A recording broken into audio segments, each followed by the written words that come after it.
old joke is, I'm the most humble person in the room. People who see themselves to be a certain thing are oftentimes deficient in that quality. So, like, I'm very, very patient. That's something that we ascribe to ourselves or somebody else that tells others ascribe to us. I'm truly patient. We think we're patient, or is it because other people see our patience? Yeah. Consider the patience of God, how much He endures despite all of what we do in relation towards Him. God, the ultimate degree of patience. Yeah. Is something that I think that we can see patience growth in us. There's a growth of patience in our actions and attitudes in life. But I don't know if it's something that we can say, I'm very patient. Yeah. Most people say the opposite. I'm not patient at all. Yeah.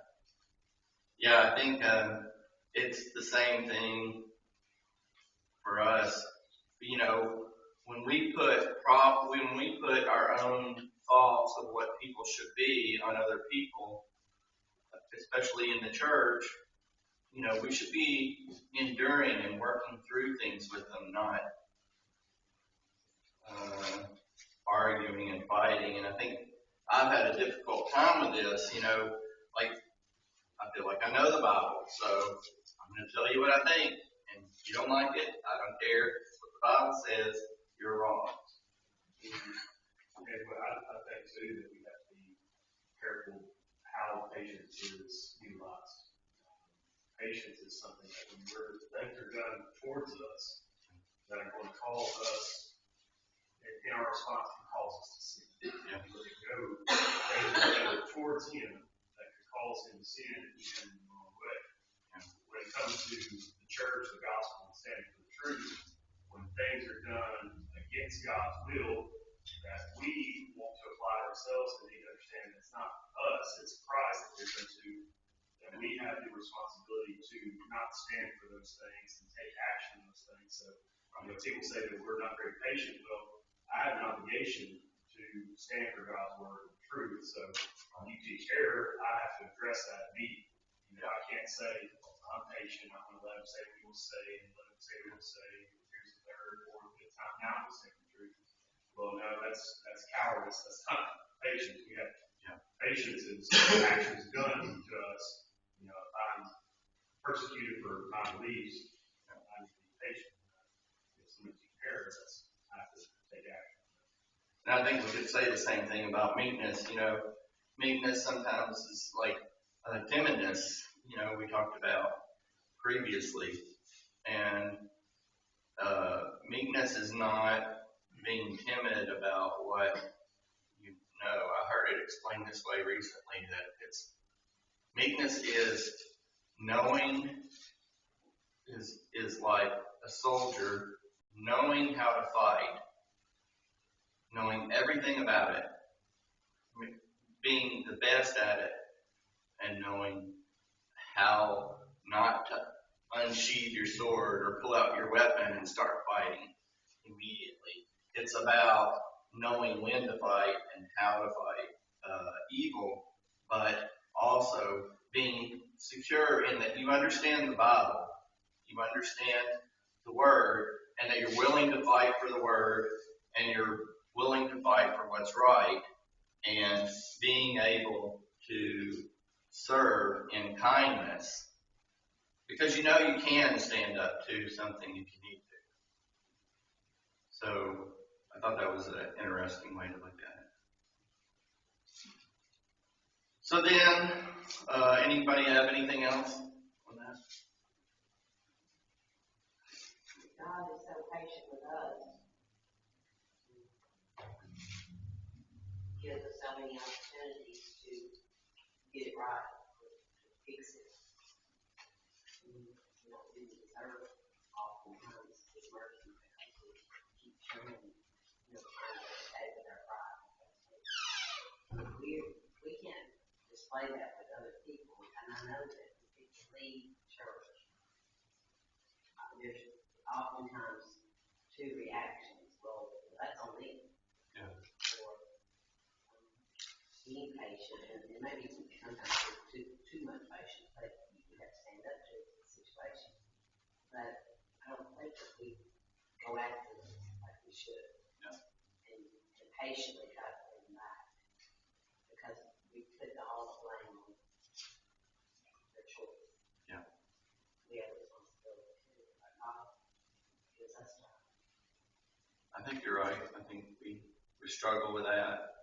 And we struggle with our service in many ways, but that's one I think we struggle with a lot.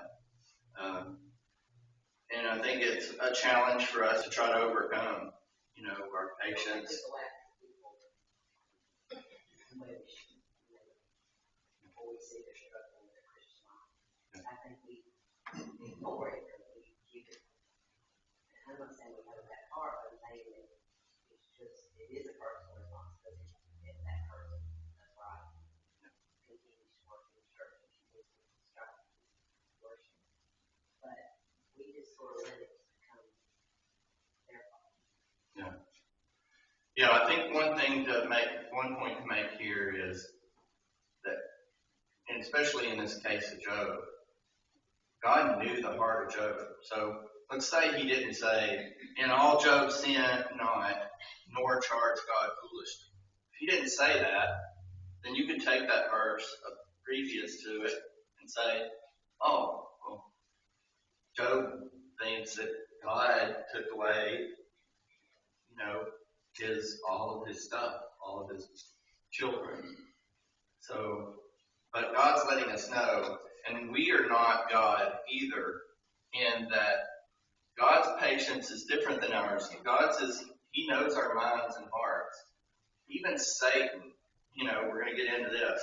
Even Satan doesn't know our minds and hearts.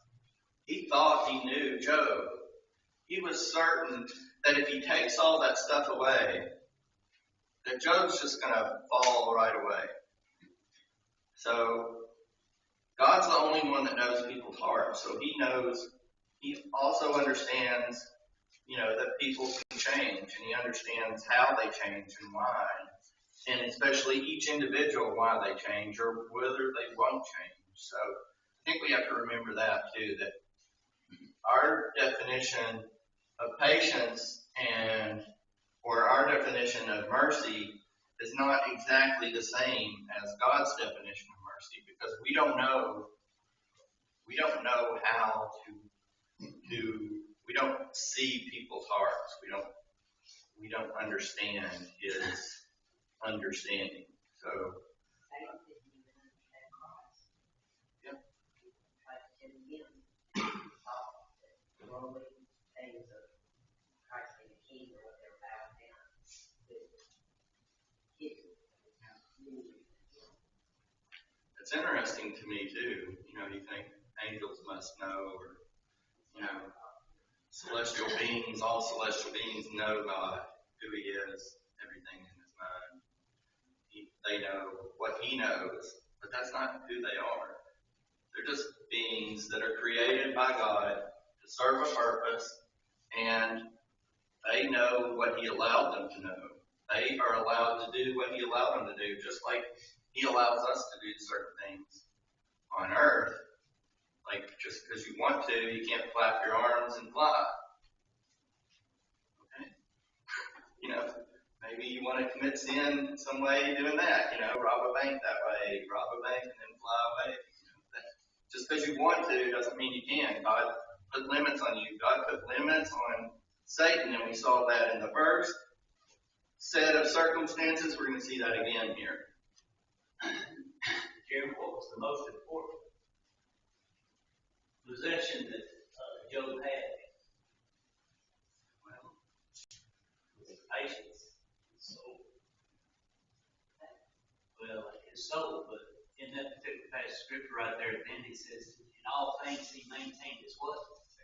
His integrity was what was important to him. What is integrity? What was it that he was trying to hold on to no matter what was thrown at him? Yeah. What is integrity? We would have that as a possession within our hearts and minds, and we're not going to give it up. I think we have to remember that in the same way for when when we think about what's most important, sometimes we might think, well, along the same lines that Satan thinks, like things like, worldly stuff. Obviously, if you take away his worldly stuff, then something's going to happen. That's the accusation that Satan makes, is that all men are selfish in nature. What is the sinner of sin and selfishness? Well, back to the first, he looked on the fruit and saw that it was good to eat. That's their desire. God told me not to, but it looked good. It's selfishness in that nature. So that's the accusation that that is maybe God not saying that Job is just as selfish as every other man. Right? If we can deny our selfish nature and hold on to our integrity, then we can be in that process of obtaining the patience that we need in order to serve our God the best of our ability. Right. And maybe they growing up, I don't think have the concept that Job is a human just like me. God that everything that Job lost, I can lose right now. And not necessarily my children be killed by a tornado or whatever, and that could happen, but they could just go off into the world and be lost in spiritually, which is connect your soul to God and heaven eternally. And if all those things end up happening to us, will we maintain our faith? Will we maintain our integrity? Because really that's what's kind of going on in the world. You look around at so many Christians, they've lost a lot of things in their lives. And that's really what we talked about last week, which was, maintaining your integrity or this sense of, I don't know how to put it last week, threw my notes away, but probably should have kept them up here with me. But that you should be prepared for everything that Job suffered. I think that's the lesson of this, because some people use verse, I think it's in 1 Corinthians 13, where it says that you won't be tempted above what you can stand, but it doesn't say that. It says you won't be tempted above what you can stand, which is what is common to man. So whatever is common to man, whatever's been done to man. So we need to be ready. That verse is really telling us, be ready for everything, all at once, just like Job. And I think we've got to be careful about thinking, well, there's some things that God wouldn't tempt me on because I couldn't stand it. It's not what he's saying. He's saying, you still have to serve. Job gives us the example of the extreme. Yeah. Since he lost all those things, plus his health and everything. Right. But that was not, it's an important point that we should be prepared for that. But as far as integrity is concerned, integrity is something in the smallest of details. That's where it begins. It's not the extreme end. If you don't have integrity in your life, and that's what he's talking about, Job had to shoot evil from the very beginning, no matter in the smallest of details, you can count on Job to be honest and forthright to do the right thing there. I mean, if people are not willing to do that on the small things, as far as meeting the demands of God or the guidelines of God on the small things, they're not going to have the integrity to last through the big things anyway. So it's teaching us that, Job was a man that was this way before that hit him. That's what made him what he was when the worst things came to. It's a matter of degrees. We don't have integrity in the small things, we don't have things either. We talked about people. Something bad happens and they walk away from God, but they walk away from God in minds and hearts before that. There were other things there. On both their points there, you can think about how we've heard said, well, I quit going to church since I smoked. Something like that, people have, but I went and nobody said hello or asked me how my day was or anything like that. It may be the case in the church, member of the church, look at themselves and consider that, but how many people did you speak to? don't let other circumstances, if your faith is not solidified in your love for God and being obedient to God, no outside influence, but people talk to your own, this shouldn't deter you from that. The same thing that I was saying is, if I was to lose my family in terms of being faithful member of the church, do I still have the ultimate desire to go to heaven? It's been said, I've heard my grandfather say is, I want all of my family to go to heaven more than anything, but I'm not going to lose my soul if they don't. I want to go to heaven. And far greater, and it's not because of the lack of love, it's because of my desire to be with God. Nothing's going to keep me from that process. I hope and pray that they all want to go to heaven and do go to heaven, but my ultimate goal is to get myself there. And that's what this is all about. Integrity is being who you are, no matter what's going on around you, or where you're at, or who's with you, or not. And that's, that makes it a personal thing. It's between you and God, and that's it. So we talk about it and deal with it in a small congregation and not many young people and that, trying to do these things, but we have to teach each other, teach our young people that integrity is being who you are, but it's being who you are based upon God's word, and knowing that that's 1 Corinthians 10:13 implies that, even if I'm all by myself, it's going to be all right, because, I'm who I am, and God's with me in that way.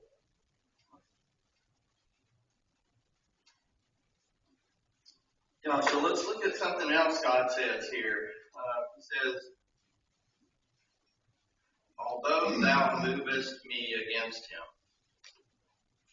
So, he says, although thou movest me against him. What do you think that means? We've already talked about it a little.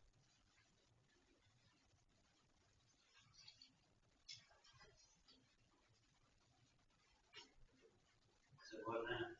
Verse number 3. In verse 3. It says, although thou movest me against him. So God represents the situation in a way where he takes responsibility for what happens to Job on himself. Why does God do this? It's not the will of God to do evil. Right. He ain't man. So he allowed for that particular situation to happen. The devil did, but God allowed it. Yeah, so exactly. The reason God takes responsibility is because Satan can't do anything that God doesn't allow him to do. So he says, well, you moved me against him, even though there was no reason you moved me against him. Well, you said that this situation would create a problem for Job, and I allowed you to use my power that I gave you to do what you thought you could do to make Job go in a different direction. So it's under God's authority. Everything that happens is under God's authority.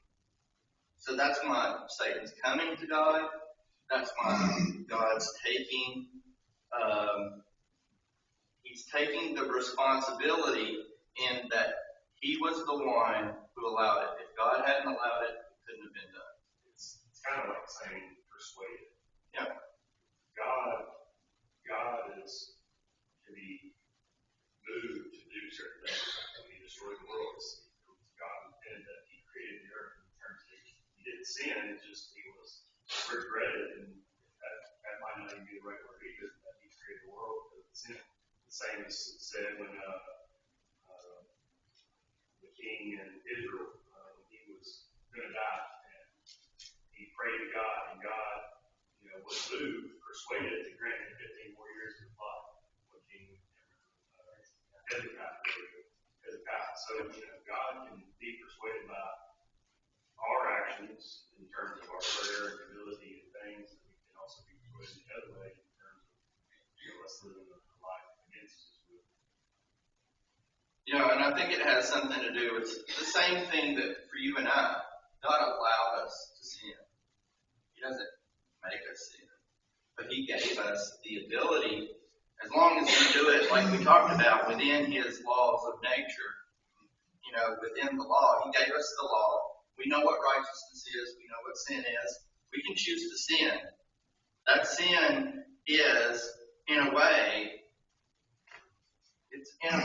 God's responsibility because He allows us to have the ability to sin. So He doesn't pass off the fact that He knows that He is in charge of everything. But He's not taking on Himself the fact that the sin was His. He's just taking on the fact that He gave Satan the power or the authority. He permitted him to do what he said.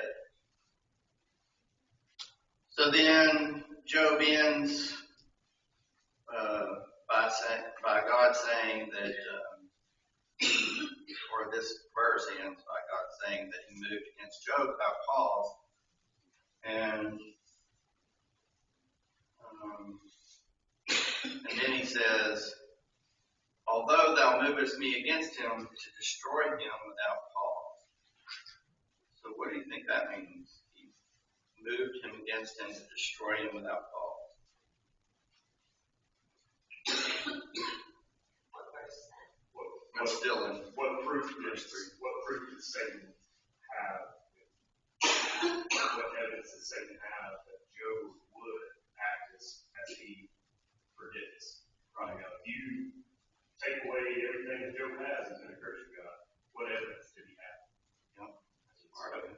And so that's, if you didn't have any cause to do what you did, I still, allowed this to occur to prove you.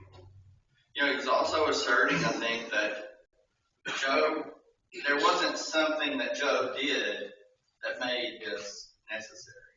There wasn't something. He's asserting the righteousness of Job. Not that Job was perfect and sinless, but that the direction of his heart was in the correct or proper path. Makes me think, what percentage of time was God correct? How often is God correct? Yeah. 100% of the time. Exactly.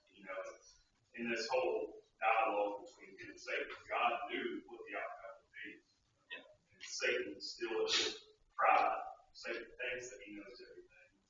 We're not much different in our nature. We think we know more than we do. We know what an outcome is, but we really don't. God is 100% correct. Yeah. From the beginning, in the middle, to the end. Yeah. It's pointless for Satan to even come to God with this and try God in this matter. And it kind of goes to my next point, which is, Satan says here, and Satan answered the Lord and said, skin for skin, yea, all that a man hath will he give for his life. But put forth thy hand now and touch his bone and his flesh, and he will curse thee to thy face. So Satan doesn't even respond to God's assumption or assertion there. He just was like, he doesn't even address the fact that he already made an assertion and it was wrong. He's just like, oh, well, we didn't do enough. That's the problem. You didn't give me enough latitude to do what was necessary. If you give me enough latitude, then I can make this happen. And so he just starts talking about the next plan. It's kind of funny. Leola's aunt was a great person to be around. She always would tell some good stories. She had a real good friend that she was telling the friend one day about some problem she was having with somebody at work, and she said, her friend said, well, this person's really got a good heart or something to that effect, and she was so tired of it. She said, all she ever does is say something good about somebody I'm saying something bad about. And so she wanted to stop her, and she said, you are so high and mighty. I think you could say something good about Satan. And so her friend, she wanted that to shut her up. And she said, her friend thought for a minute, and she said, well, he's pretty consistent. So I think that's what we can take that from here. You know, Satan is consistent. Satan is even optimistic, you know, for the wrong reason. He's optimistic that he can take you over. He's optimistic that something he can do can bring you down. So he's going to keep on trying. So that's another thing we have to know about this when we're talking about Job. But time's over. I appreciate your time.